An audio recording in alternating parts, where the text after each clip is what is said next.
Welcome to The Crooked Climb with Suzanne and Denise. Life and business are not linear. Let's get moving with honest, reliable, and unbiased information you can use to master life and business. We've all experienced life's ups and downs. In this show, Suzanne and Denise are committed to moving onward, upward, and most of all, learning from the biggest challenges we face in life and business. Join in the conversations with experts in their respective fields of health, wellness, personal development, fitness, and fun. And that's not all. Your path to self-mastery starts here. No climb is a straight line. Goals are achievable with clear targets. The ascent begins now.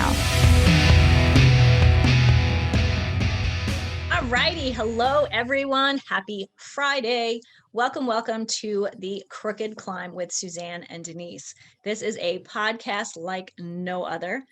Why? Because after our podcast, you can join in on our live audience and ask your questions to our guests, maybe get some love seat coaching, and engage in true, honest, and meaningful information and conversation. I'm Denise Stiegel. I'm the Denise part of Suzanne and Denise. And Suzanne, you're here with us today, aren't you?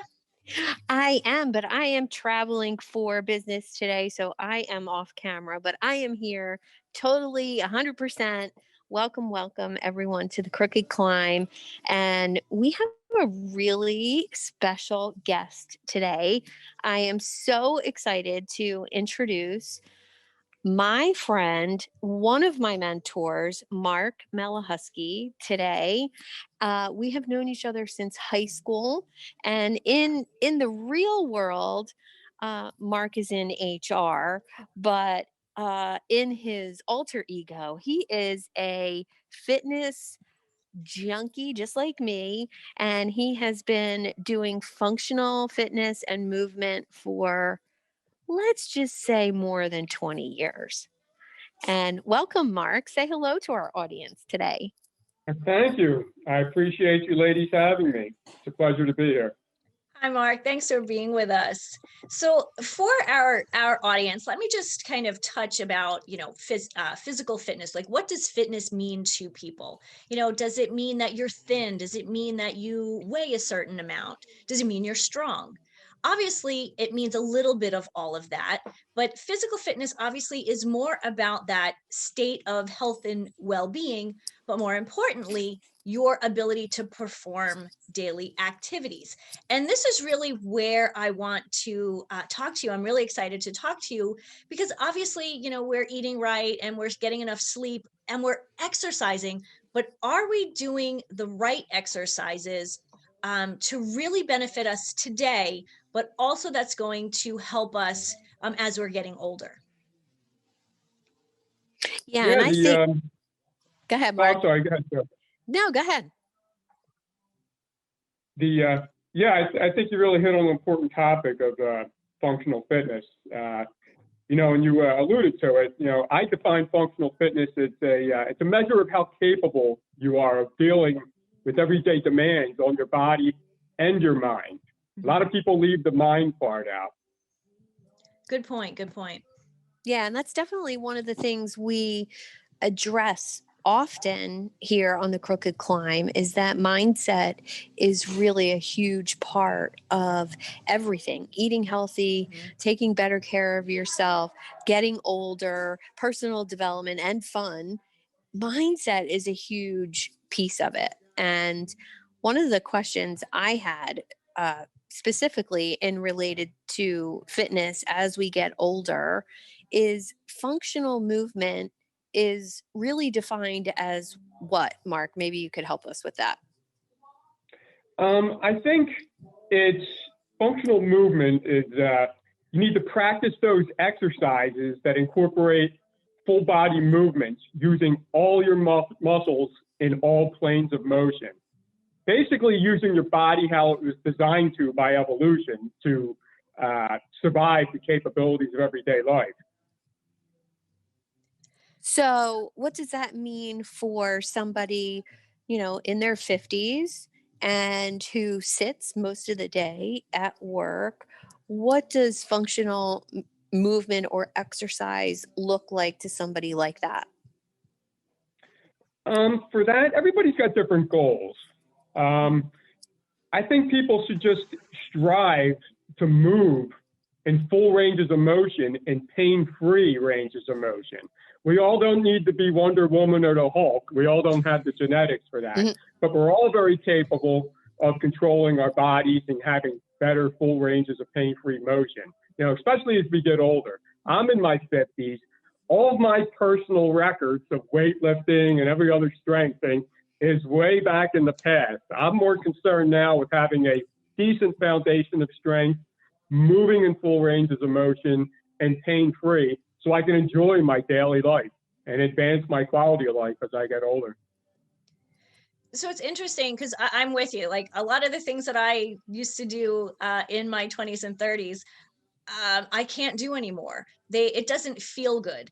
But those are activities that that I learned from a young age, running and doing some of these boot camps and all of those things. And I'm realizing as I'm almost 50, like 18 days away, that I can't do that anymore. And to be honest, I'm not really sure what I should be doing. Can you help me out? Once again, I think it's all an individual basis. Everybody brings different qualities to the table and everything. So I've heard every goal manageable, and there's no wrong goals. I mean, some people come to me and tell me, hey, I want to lose weight. Hey, I want to get strong. Hey, I want to run that mud race or that marathon and stuff like that, And I just tell them, I say, temper your expectations and just stick with the foundational movements. So I have foundational movements here. I'll go over real quick and everything like this, just so people understand what I mean by functional fitness. So first thing is you need to do a hinging movement with your hips. That includes doing things like maybe like a form of a deadlift maneuver, things of that nature. Now, you don't have to do it with extremely heavy weights. It's the movement that matters. Everybody's going to have different capabilities of what they can lift or what different exercises to do. I happen to like doing kettlebell swings myself, so, that's great for the hips. A basic squat. Everybody should know how to do a basic squat, whether loaded or unloaded. I do a lot of body weight squats. I still maintain my strength, and a lot of people have grown very strong just doing body weight squats. You don't need to load your back up or, go into any, loading up your joints or anything, especially as we get older. I love to preserve my joints as I get older. So it's a challenge, but, it can be done. You need some type of pulling exercise, like a row, or pulling something from the ground up. We need to keep that movement in. You need mobility drills. You need like I do a lot of stick mobility, shoulder mobility, things of that nature. This gives you your full ranges of motion. You need to do multi-plane motions. I don't know if you ever heard of a kettlebell get-up, things of that nature, where you're getting down from the ground with a weight in your hands or even a water bottle and putting it overhead. So the motion of getting up and down from the ground is what a lot of people forget about as we get older. That's what we used to do as kids. That's what we need to get back to, and you'll enjoy yourself and you'll see big results on that. Weighted carries, something as simple as carrying something around like a farmer's walk. Carrying 2 weights around, 2 water jugs. I happen to like getting out to the great outdoors. I run around outdoors. I carry logs around, so no matter what you got available, it'll work. Your body don't know the difference. You don't need to be in a gym. You can do this outside, especially during COVID when everybody's cramped in and couldn't get to the gym. I just plastered all over my site what you can do, outside of the gym, functional movement. Another big thing is crawls. Once again, getting back to when we were children, getting up and down from the ground, doing bear crawls, crab walks, all the fun stuff we used to do as a kid, but it was fun, but it was functional. And it builds strength and stamina. When I put people through bear crawls or crab walks or whatever like that, they look at me like I'm crazy until they do them and everything. And they're out of breath, and it strengthens them up and everything. And the I remember doing those in elementary school. some type of a sprint. Now, I'm not saying we need to run like crazy or anything like that, but as I get older, I think about, I want to be prepared for an emergency. I think it's everybody's civic duty to have just enough health to be prepared for an emergency. Say you need to run from an emergency, doing sprints once a week or every 10 days just to stay connected to it, it can save your life. It can save your pet's life if you need to carry him out of danger. It can save your spouse's life. It can save your kid's life or whatever. I think a lot of people, neglect that. They don't think about that, getting yourself out of emergencies and everything. You may have the mental capacity for it, but if you can't get out of a flood, a fire, things of that nature, I mean, these things happen. So those are my basic pillars of movements for functional fitness. I mean, we only have a short time here, Denise and Sue. So, I have this all over my website and everything with examples and everything like that. I don't want to take up too much of your guys' time, but I just wanted to give you an idea of what movements are on there. So you get the movements down, and then you just layer exercises on top of those movements. I think it's fun that you mentioned the bear crawls and the crab crawls. I remember doing those in like elementary school in gym class, and you're right, it was fun, and we used to laugh about it. Like if you couldn't get all the way through across the room, you'd fall on your butt and you would laugh, but you'd get up again and keep going. And it really wasn't until this our conversation when you said that I actually remembered enjoying that and how much fun that was. And I think that's a part of, we talk about movement as opposed to exercise, because nobody really loves to exercise. Okay, maybe my husband does. He's a marathon runner, so he loves to run, but he's an anomaly. But when you think exercise, people go, oh yeah, I got to go to the gym, or, oh yeah, I know I got to move more. But when you say movement, and you've mentioned all of these functional movements, there are things that we do, well, maybe not bear crawls, but we do most of these things every day. Yeah, and I think that's really the key, is moving more and taking those opportunities to move and adding in some functional fitness to it. For example, most people that pull out their lower back do so while removing something from their trunk. Now, think of the trunk of their car. And think about that movement for a second. You're bending at the hip, and then you're reaching in front of you to pull something out towards you and up all at the same time. And that movement is not something people practice on a regular basis.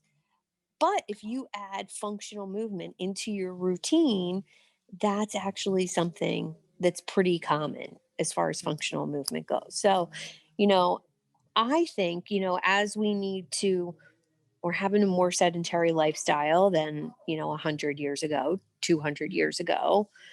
We need to remember that adding in those opportunities to move, it's not just walking, that you need to bend over and touch your toes or touch the floor. Sit down on the floor and stand up. I mean, how many of our listeners can sit down on the floor without holding on to something and stand back up without holding on to something?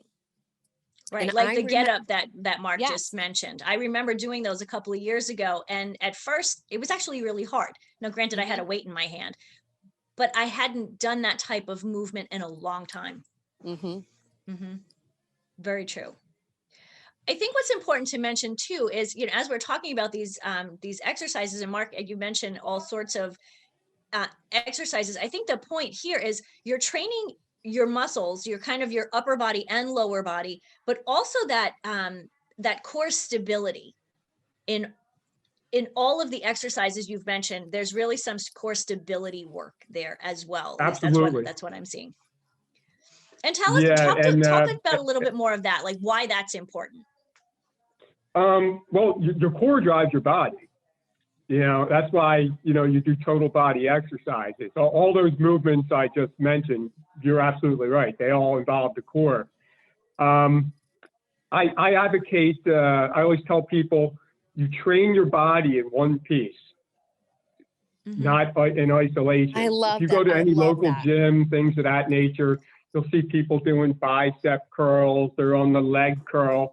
They're doing the body a disservice, because they're training it in isolation. Our body moves in one piece throughout the day, no matter what task we're doing. So why not train it as one piece? So everything I do is a full body exercise, or I consider it a waste of time. I mean, unless you're a professional bodybuilder, if that's your bag, then yeah, go ahead, train in isolation. But, that's not the healthiest way to live your life either. But I'm not going to bag on those guys or anything like that, but, I just train for a healthy lifestyle and longevity. And to me, training in the body in one piece instead of isolation is the way to go. I think that's important, that whole body exercise. Because when you said that we go to the gym and people are just doing, kind of curls, and I'm guilty. I catch myself even when I'm home, I'm just standing there. Maybe I'm watching TV and I've got, I'm doing some curls or I'm doing something else and not really paying attention. So here's a question: to make those curls more functional and to provide some core stability, would I stand on one foot or a stability ball? Like, would that work? Is that something that you would recommend? It depends on what you're trying to achieve. That wouldn't be what I would go for or advocate to people. But once again, if people like doing that, I'm not going to argue with them. It's a big world. Everybody's got their opinions or whatever. But I can only tell you what I do and how I've succeeded at 56 years old. So I could do things that people half my age can't do. So I look at it this way, what I'm doing something right for me and everything like that. So instead of curls, like you're saying, individual, I would work my arms by doing chin-ups, because now it's a more full body exercise. Okay. Even if you don't have the strength to do one chin-up, you can still do the motion. You could regress it by using bands, things of that nature, jumping up and then doing a negative, things of that nature. You're still getting the full benefit of a full body motion there with that, instead of just an isolation of that. But I'm not bagging on curls. I mean, curls, they'll work if you want bigger biceps or whatever like that. But like I said, I'd rather have a functional body than, looking at some big biceps or whatever. But, ironically, by training functionally, my biceps has never been bigger. So there's a catch-22 to it, But that's a good catch-22. So I have a question. Yeah. So how did you go from what you were doing when you were in your 20s and your 30s and into your 40s to where you are today? Where was that transition, or how did that transition happen? Well, the transition was pain. I did everything wrong when I was younger. There was no internet or anybody to learn from. I was 12 years old in my garage with cement-filled weights purchased from Sears out of the catalog, and just doing what all the other kids in the neighborhood, and doing those curls and goofy stuff on the bench press or whatever like that, until I started to meet people who had greater skills than me, and I listened to them, and, it's all before the internet. So, it's been a journey or whatever like that. So I made it my journey to, I identified people with skills greater than my own who are older than me, and I learn from them. Because I want to be where that person is older than me. That tells me they know what they're doing. They have a body older than me who walked the planet, and they have joints and this and that and the other thing that they've used. So they must be doing something right. So all of my mentors are older than me, stronger than me, and they're living a high quality of life and everything. Some of these guys and gals are in their 70s or whatever, and they'll run circles around people. So that's who I learned from. But how I got there was, believe me, a lot of trial and error, a lot of pain, a lot of experimentation on myself, but didn't work and everything. But thank God I didn't get too injured or anything, but I just kept failing forward, as they say. Ah, that's perfect. When you said about mentors, I was thinking Jack LaLanne. That's who I had in my head. That guy, everybody treats that guy as a joke and it's that thing, but that cat knew his stuff.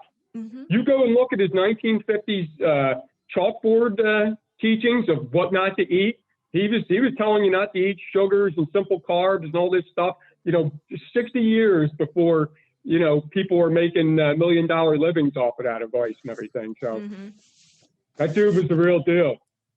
I agree. So what, you had something to ask?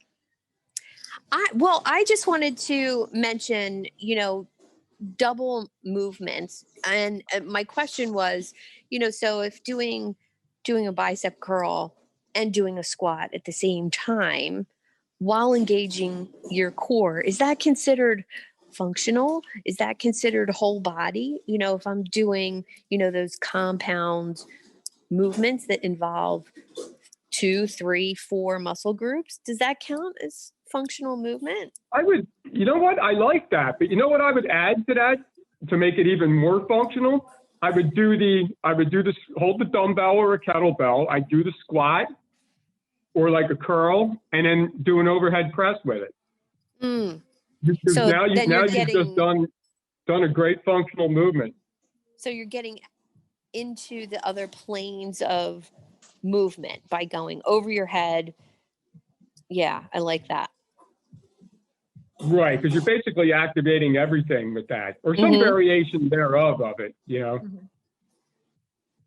I have a question. When you talk planes, we always kind of walk front and back.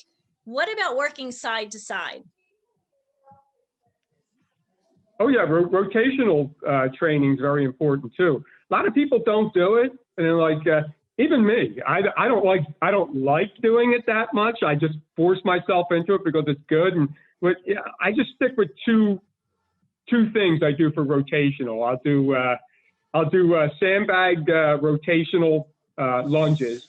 And it's tough for me here. I don't have an example to do it and everything, but you're dealing in different planes of motion. You're lunging back with a sandbag from side to side, things of that nature. If the people want to see any examples and everything like this, they can go to my YouTube channel or my blog post or whatever. I go into detail. Unfortunately, I don't want to bore you describing it. A picture's worth 1,000 words or whatever like that. But Mark, that's one of my go-to things there. And there's probably tons of other exercises to do rotational. I like doing some groundwork with like some half get-ups and things of that nature. With a kettlebell or a light dumbbell. But I'm not crazy on variety. I think people they sabotage their goals by chasing variety too much. At the end of the day, if you really want to get in shape, you got to identify a few good exercises and bite the bullet and do them and get some results or whatever like this. Once you get that foundation, then go for your variety and get going. But I find a lot of people get frustrated with that. They chase variety. It's like going to a Baskin Robbins and you got 35 flavors to choose from, and people just stand there staring at the board or whatever like that. So same thing with exercise selection. You got to pick the best ones. The most bang for your buck. keeping it really simple, keeping it really grounded, and we're about out of time, and I want to have Mark share where people can find him, his website, his YouTube channel, and then we're going to take it into our studio audience. If anybody has any questions for Mark or any comments, we would love to address. Sure. If you want to see how I stay in shape and the concepts I write in my blog posts or on my YouTube channel, you can go to 7starsfitness.com or 7starsfitness YouTube. I guess just plug it into YouTube and it'll come up. But, and I demonstrate everything I do. I'm a product of my own advice. As I tell people, if you see value in it, take it and run with it, steal it from me. If not, go do your own thing. So, I can go either way. I get good comments, I get bad comments, and I don't take offense to either. Awesome. All I know is I'm 56 years old and I'm doing pretty good with the being a product of my own advice. Well, you look great, and thank you so much for joining us. I'm looking forward to moving into our studio audience because we are almost out of time. Every week, guys, we have another diet, another workout program, another something. You can spend hours on the internet and thousands of dollars and still feel stuck. That's what we're here for at the Crooked Climb. You really need something that's simple, that's easy, that's focused. What is that? Nourish, Move, Be. Okay, so we're about to go into our live studio audience so we can go deeper if you have questions for Mark, for Sue or I. Once we go in there, we're going to ask you right now, everyone's got their camera off. Once we go in, we will turn cameras on and we will ask questions there. For those of you who aren't joining us, catch us here every second and fourth Friday of the month at 3 p.m. Eastern Standard Time, and we'll see you on the flip side.